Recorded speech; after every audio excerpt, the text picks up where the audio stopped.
GitHub has revolutionized the way developers and cybersecurity professionals like myself collaborate and share code. With over 100 million repositories and a vibrant community, it stands as a pillar for the open source movement. As a developer, I find myself relying on GitHub on a daily basis. My portfolio, for example, includes over 25 public repositories and countless of private ones where I work on code for my clients, covering everything from simple scripts that I do to complex applications. It's an indispensable tool that has streamlined the development process, and it really fosters innovation. However, this same openness and ease of use have inadvertently turned GitHub into a fertile ground for malicious activity. During a recent investigation that I was doing into finding suspicious online activities from URLs, I stumbled upon a disgusting and disturbing reality.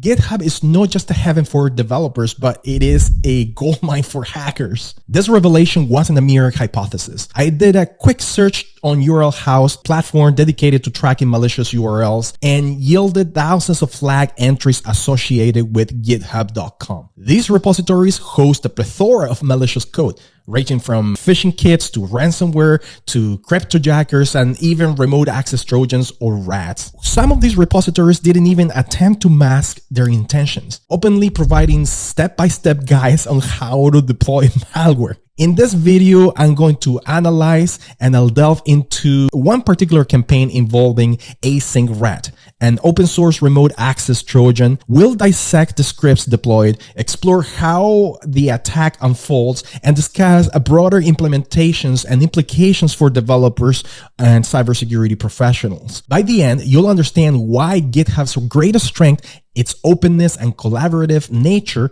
can also be its most significant vulnerabilities. This video is sponsored by my cybersecurity company, Rhino Cybersecurity. If your business is connected to the internet in any way, then your business is vulnerable. That's exactly where we, the cybersecurity specialists, come in. And that's why I'd like to offer you a free consultation with me and the Rhino team.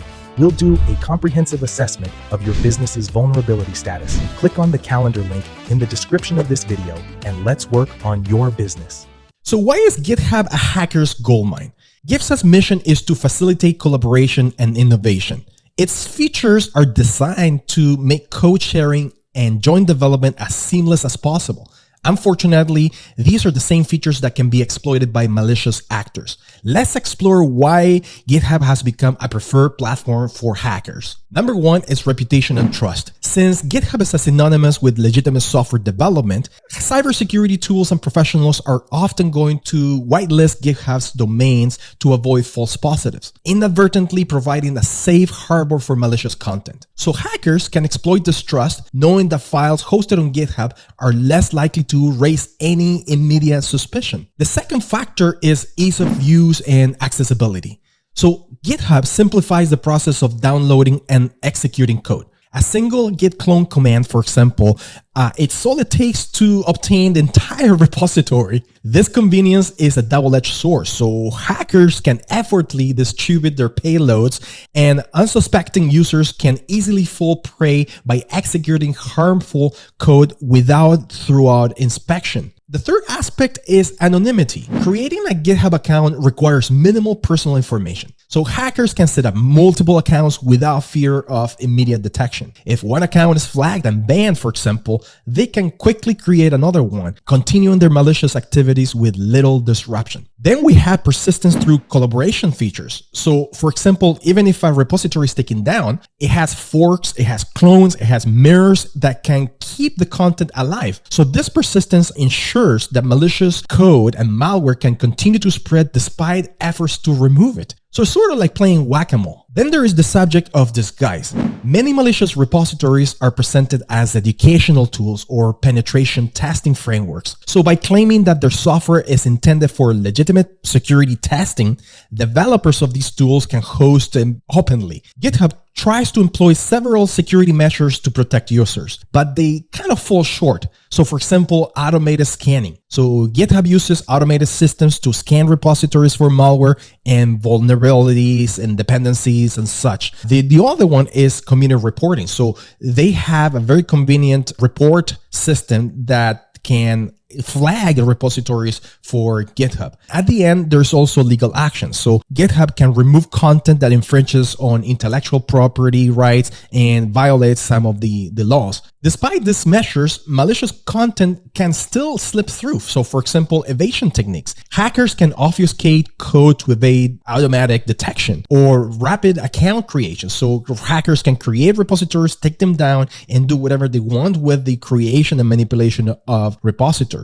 And at the very end, there is the thing about open source and the use of legitimate tools. A lot of tools like the Async Rat, for example, were created in a benign way, but then were abused by hackers. So there's a lot of tools that they're legitimate, but abused by hackers. So this script is part of a post-exploitation two-stage attack that focuses on access and persistence. This phase assumes that the attacker has already compromised the system, likely through phishing, drive-by downloads, or exploiting vulnerabilities in the system. So the hacker has the ability to, after, execute PowerShell commands to initiate this attack. So the stage one is the actual access. The rat scripts downloads and execute the rat, so the async rat, granting the attacker full control over the compromised system. And then the second stage is the persistence. Both rat and the grabber scripts ensure persistence by creating shortcuts in the startup folder and registering tasks in the task scheduler, allowing the malware to remain active even after it reboots. There's a third stage too that I'll show you in a bit,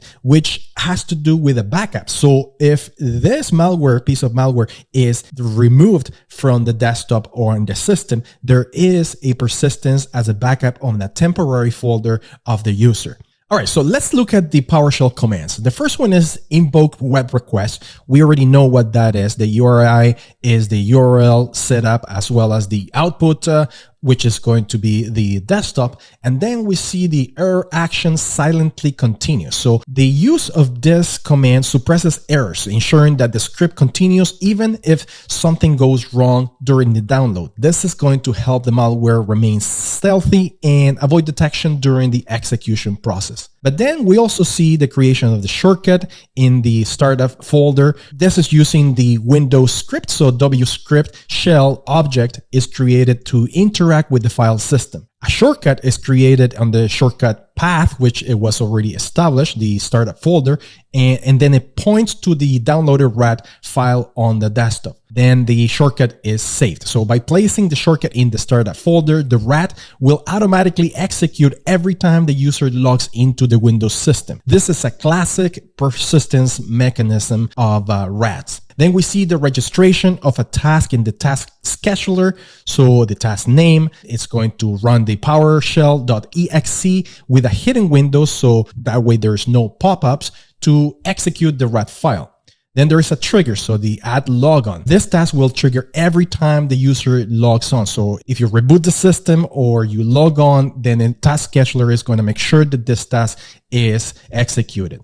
Then we see something very clever. So the task runs with elevated privileges. So run level highest under the current user, so the built-in users, it's going to make sure that this task is always elevated to the highest user. So if you have local admin privileges, this task is going to run under that privileges.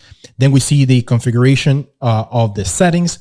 It starts under any circumstances, even if the system is on battery. So it's going to make sure that it's started. Then we see the registration. So the task is created and registered in the system under the task scheduler. The task scheduler provides a second layer of persistence, ensuring that the rat runs even if the shortcut in the start folder is removed. Then we see the actual execution of the rat. So start process, file path, output. What is happening in here? So we see that the rat, the loader.exe is executed immediately after it's downloaded. Why? Because in this way, it's going to establish the initial connection to the attacker's command and control server, allowing them to take full control of the compromised system right away. The grabber script follows the exact same MO as the rat script, but is designed completely differently. In this case, it's not about persistence, but data theft. Let me show you. So we have the definition of the URL and output file. We have the download of the grabber. We have the creation of the shortcut in the startup folder, the registration of the task scheduler again. So the same thing over, but then we have the execution of the grabber. So in this case, the grabber payload is executed immediately after it is downloaded. Again, same as the rat, but the grabber begins stealing data or performing reconnaissance tasks, depending on a specific functionality. Now, let's go to the backup. The sole purpose of this script is to ensure that the rat remains active. Even if the primary persistent mechanism, so the startup and the schedule tasks, are removed, this script is going to make sure that the rat reestablishes control over the victim's machine. So the first thing we see is variables being set, so the URL and the output again, but now the output is set into environment temp loader.bat. By saving the backup in the temp folder, the attacker ensures that the file is in a location unlikely to attract attention or scrutiny. So then we have again the invoke web request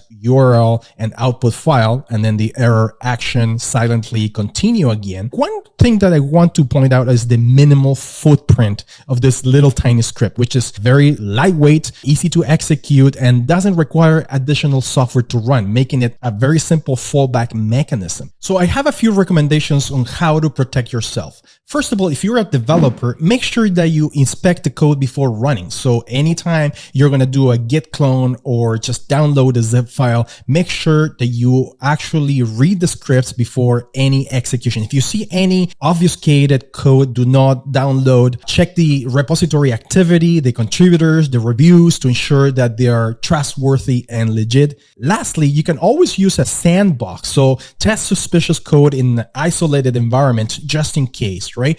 That's for developers. So for security teams, make sure that you monitor the IOCs. So watch for connections to malicious C2 servers, for example, or high number ports, harden PowerShell usage. So you need to restrict PowerShell execution with app locker or some sort of GPO, so group policy objects, and educate employees on recognizing malicious repositories and phishing attempts. Open source thrives on trust, and it's one of my passions, but let's not let hackers take advantage of it. Make sure you like this video and subscribe to my channel, GetCyber. Also, you can join me on Discord so we can have some really good conversation in there. I'll see you next time.